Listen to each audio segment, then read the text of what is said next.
ইসকনের হাতে নিহত চট্টগ্রামের মুসলিম আইনজীবী সাইফুল ইসলাম আলিফকে কারা দিন দুপুরে প্রকাশ্যে কুপিয়ে হত্যা করেছে তাদের নাম পরিচয়ের বেশ কিছু তথ্য ইতিমধ্যে আমাদের হাতে এসেছে।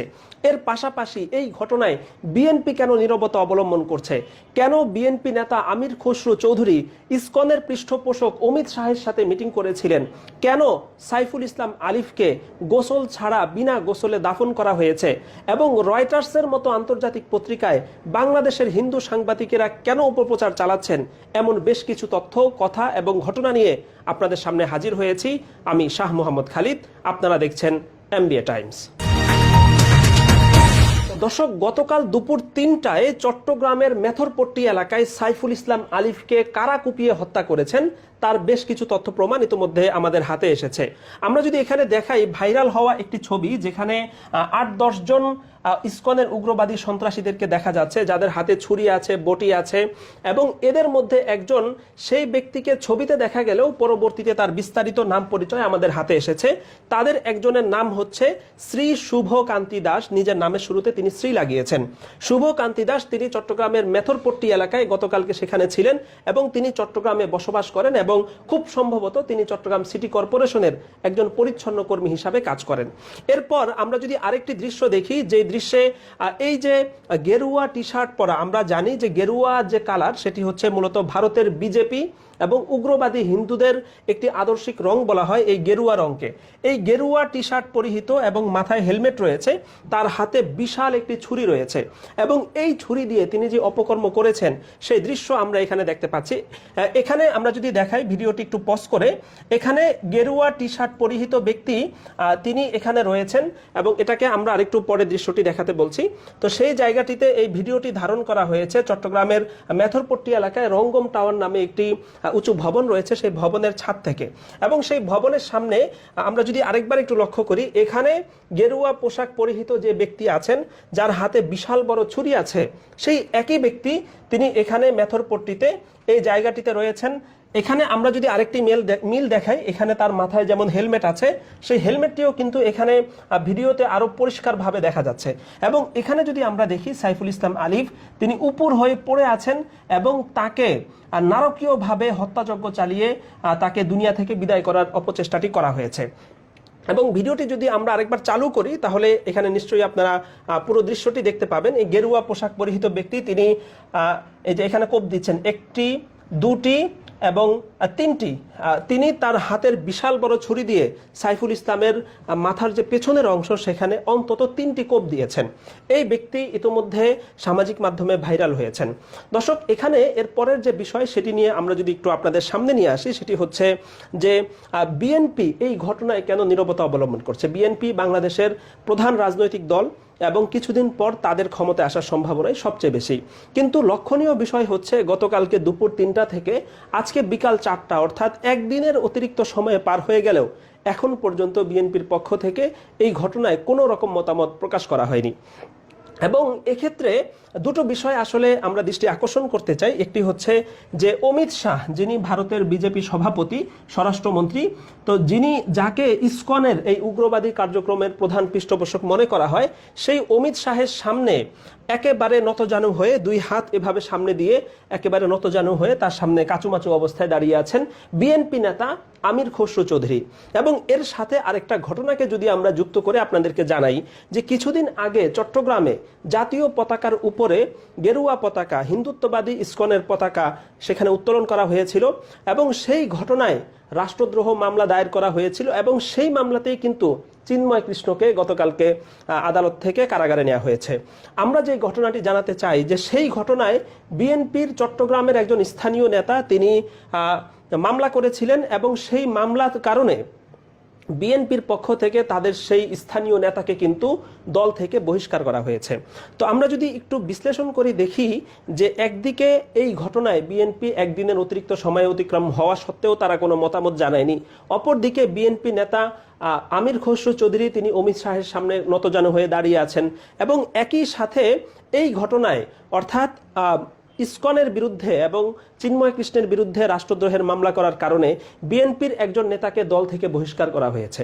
এর মাধ্যমে এমন কোনো বিষয় কি সামনে আসে যে বিএনপি কোনো না কোনোভাবে ইসকনের প্রতি দুর্বলতা দেখাচ্ছে, বিএনপি কোনো না কোনোভাবে অমিত শাহেদের সাথে নিজেদের একটি সম্পর্ক তৈরির অপচেষ্টা করছে, সেই প্রশ্নের উত্তর দর্শকেরাই দিবেন।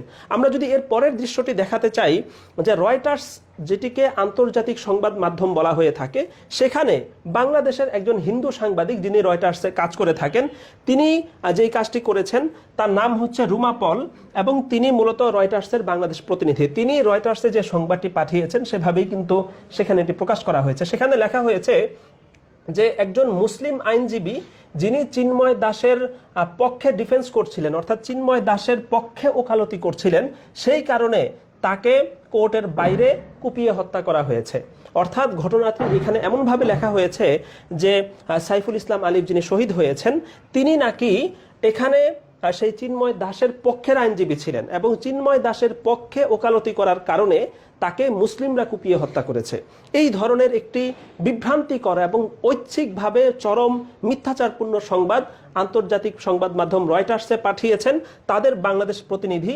লক্ষণীয় বিষয় হচ্ছে তিনি নিজে একজন হিন্দু এবং তার নাম হচ্ছে রুমা পল, এবং নিজের স্বজাতীয় মানুষকে বাঁচাতে এবং এই হত্যাকাণ্ডের দায় মুসলিমদের উপর চাপানোর জন্যই তিনি ইচ্ছাকৃতভাবে এই অপরাধ করেছেন কিনা সে বিষয়ে তাকে আসলে এখন জিজ্ঞাসাবাদের সময় হয়েছে। এখানে আরেকটি বিষয় যেটি আমরা দৃষ্টি আকর্ষণ করতে চাই, যে এই বক্তব্যটি কোট করা হয়েছে said police officer Liaquat Ali, অর্থাৎ চট্টগ্রামের একজন পুলিশ কর্মকর্তা লিয়াকত আলীর বরাত দিয়ে রুমা পল এই সংবাদ প্রচার করেছেন। প্রশ্ন হচ্ছে এই লিয়াকত আলী কে, যিনি সাইফুল ইসলাম আলিফকে বলেছেন যে তিনি নাকি চিন্ময় দাসের পক্ষে ওকালতি করেছেন। কাজেই রুমা পলকে যেমন জিজ্ঞাসাবাদের সময় হয়েছে, একই সাথে লিয়াকত আলী কে এবং তিনি আদৌ এই ধরনের কথা বলেছেন কিনা, বললে কেন বলেছেন, সেগুলো নিশ্চয়ই অনুসন্ধানের সময় হয়েছে। এবং দর্শক, এখানে আমরা যদি পরের দৃশ্যটি দেখি, সার্জিস আলম যিনি বৈষম্য বিরোধী ছাত্র আন্দোলনের অন্যতম সমন্বয়ক, তিনি এই ঘটনায় চট্টগ্রামে নিজে সশরীরে উপস্থিত হয়েছেন, হাসানাত আবদুল্লাহ উপস্থিত হয়েছেন, এবং এই ঘটনার জন্য তারা পুরোপুরি ইসকনকে দায়ী করেছেন এবং ইসকনের মতো সন্ত্রাসী সংগঠনকে দ্রুততম সময়ে নিষিদ্ধ করার জন্য তারা দাবি জানিয়েছেন। যারা আমার ভাইকে হত্যা করেছে তাদেরকে যদি গ্রেফতার করে দৃষ্টান্তমূলক শাস্তি না দেওয়া হয়, তাহলে পুরো বাংলাদেশের এই যে ছাত্র জনতা একসাথে সরকারের বিরুদ্ধে তাদের জায়গা থেকে প্রতিবাদ জানাবে। আমরা জানি যে একজন মুসলিম মারা গেলে প্রথমে তার গোসল করানো হয়, এরপর তার জানাজা হয়, এরপরে তার দাফন হয়। কিন্তু এখানে সাইফুল ইসলাম আলিফ, তার লাশের দৃশ্য আমরা দেখতে পাচ্ছি, তাকে জানাজার খাটিয়ে রাখা হয়েছে। তাকে কিন্তু গতকালকের সেই ঘটনার পরে আজকে কিন্তু তার গোসল হয়নি, শুধুমাত্র তার জানাজা হয়ে তাকে দাফন করা হচ্ছে। তো এখানেই অনেকের প্রশ্ন তৈরি হয়েছে যে তাকে গোসল কেন করানো হয়নি। এখানে আসলে যেটি লক্ষণীয়, যে কোনো মুসলিম যখন শহীদ হন, অর্থাৎ ইসলামের পক্ষে কাজ করতে গিয়ে ইসলামের কোনো শত্রু তাকে হত্যা করে, সেক্ষেত্রে তাকে শহীদ হিসাবে গণ্য করা হয়। এবং শহীদদের ক্ষেত্রে ইসলামের যে নিয়ম সেটি হচ্ছে যে তাদেরকে গোসল করানো হবে না, বরং যেভাবে তিনি রক্তাক্ত হয়েছেন, যেভাবে তারা রক্তাক্ত হয়েছেন সেভাবেই তাকে জানাজার নামাজ পড়িয়ে দাফন করানো হবে, এবং এই রক্তাক্ত শরীর নিয়ে তিনি কিয়ামতের দিন আল্লাহ তাআলার সামনে উপস্থিত হবেন। শহীদের যে মর্যাদা, সেই মর্যাদায় আসলে সাইফুল ইসলাম আলিফকে ভূষিত করার কারণেই তাকে আজকে জানাজার আগে কোনো গোসল করানো হয়নি। এবং সর্বশেষ যে বিষয়ে, যে সাইফুল ইসলাম আলিফ তাকে যেভাবে আসলে কুপিয়ে হত্যা করা হয়েছে, সেই ঘটনার পর এখন অনেকেই বাংলাদেশের মুসলিম সমাজকে উদারতা, ধৈর্য এবং সহনশীলতার শিক্ষা দিতে আসছেন।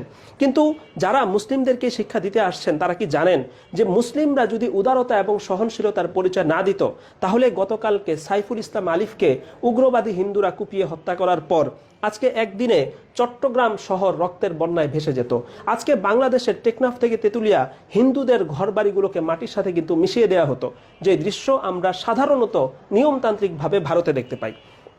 কাজেই মুসলিমরা যেহেতু তাদের নিয়মতান্ত্রিক ধৈর্য, সহনশীলতা অবলম্বন করছেন, সে কারণেই মূলত বাংলাদেশ এই ঘটনার পর এখনো শান্ত আছে এবং মুসলিমরা তাদের ধৈর্য ধারণের চেষ্টা করছেন। কাজেই যেই ধরনের ব্যক্তি এবং প্রতিষ্ঠান বরাবর এই ধরনের ঘটনার ক্ষেত্রে মুসলিমদেরকে ধৈর্য, সহনশীলতা এবং উদারতা শিক্ষা দিতে আসেন, তাদের উচিত ভারতে গিয়ে সেখানকার সনাতনী হিন্দু উগ্রবাদী ব্যক্তিদেরকে সেই উদারতা এবং সহনশীলতা শিক্ষা দেওয়া। দর্শক, এমবিএ টাইমসের আজকের এই প্রতিবেদন থেকে যারা চট্টগ্রামে সাইফুল ইসলাম আলিফকে কুপিয়ে হত্যা করেছে তাদের বেশ কয়েকজনের নাম পরিচয় উল্লেখ করার চেষ্টা করা হয়েছে। যে হিন্দু সাংবাদিক রয়টার্সে গিয়ে বাংলাদেশের নামে অপপ্রচার চালানোর চেষ্টা করেছেন তার পরিচয় তুলে ধরা হয়েছে। লিয়াকত আলী নামে একজন পুলিশ অফিসার সেই প্রোপাগান্ডামূলক বক্তব্য দিয়েছেন মর্মে যে কোট করা হয়েছে তার নামও উল্লেখ করা হয়েছে। কাজেই এই নাম পরিচয় এবং ব্যক্তিদের মাধ্যমে মূল ঘটনাকে তদন্ত করা এবং দোষীদেরকে দ্রুততম সময়ের মধ্যে গ্রেফতার করে চূড়ান্ত শাস্তি হিসাবে মৃত্যুদণ্ড প্রদান করা, এটি বাংলাদেশকে কেবলমাত্র শান্ত করতে পারে।